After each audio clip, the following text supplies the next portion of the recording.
Waqad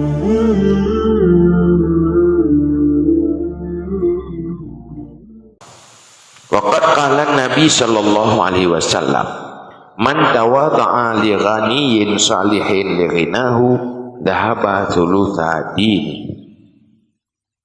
Siapa yang tawadhu bagi ghaniyyin, bagi orang yang kaya yang saleh, karena kayanya hilanglah 2/3 agamanya. Orang yang tawadhu ke orang kaya, pakai dia yang kita tawadhu roh karena kaya apa? Nyan 2/3 agama hilang. Walaupun gak yang saleh, kaya gak yang saleh, punya hormat gak yang gara-gara kaya hilang 2/3 agama. Punya hormat gak yang gara-gara saleh, nyan tambahkan agama. Maka hormatnya tak nak latih. Itanya mendak orang kaya kuyut daju. Nyan tanda katanya menghormati, merendah diri kepada dunia dan kepada kebaikan. Tanya mandu murung guyut tawa tu, buh kaya buh kasih. Guyut tawa tu. Apalagi karena agama, guyut beralong tawa tu. Tetapi menyut tawa tu karena kaya harga. Sehingga tawa yang kaya beda ada hormatnya. Anjir karenanya 2/3 agama kata. Dia bilang kaya tak ya? Yalah tu. Ada biasa macam. Pui nak gak bigu tengok. Tengok kan? Kaya kerau kainan. Tapi harus hormati karena Allah memerintah tanya tawa siapapun. Apalagi kepada orang yang saleh karena agama agaknya nyan berpahala dalam agama ada.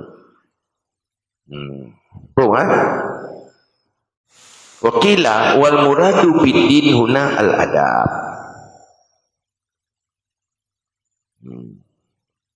Kengki musik dengan agama dianya itu adab.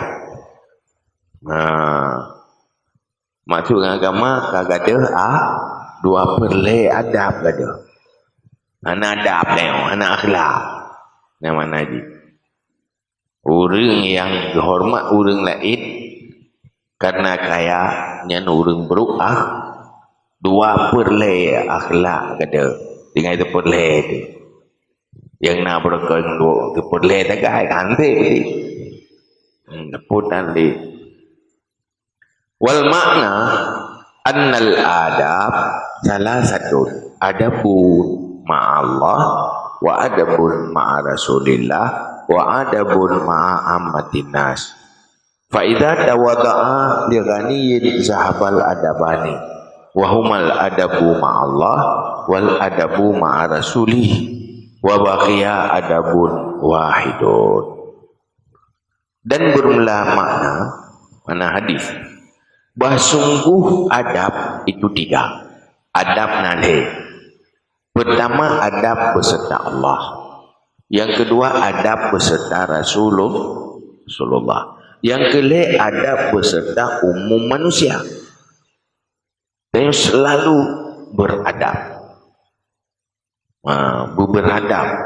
Beradab dengan Allah beradab, dengan Rasulullah beradab, dengan keseluruhan manusia juga benar adab. Maka apabila tawadhu ia bagi orang kaya hilang 2 buah adab. Tawadhu ke orang kaya 2 buah adab kata. Wa humal adabu ma'allah. Dianya itu adab beserta Allah dan adab beserta Rasulullah. Tinggal adab yang satu, adab dengan manusia kayak itu. Adab dengan Allah gada, adab dengan Rasul gada. Allah letak menghormati dunia, kagum kepada duniawi, letak. Tapi menyot kagum kepada agama, neyu.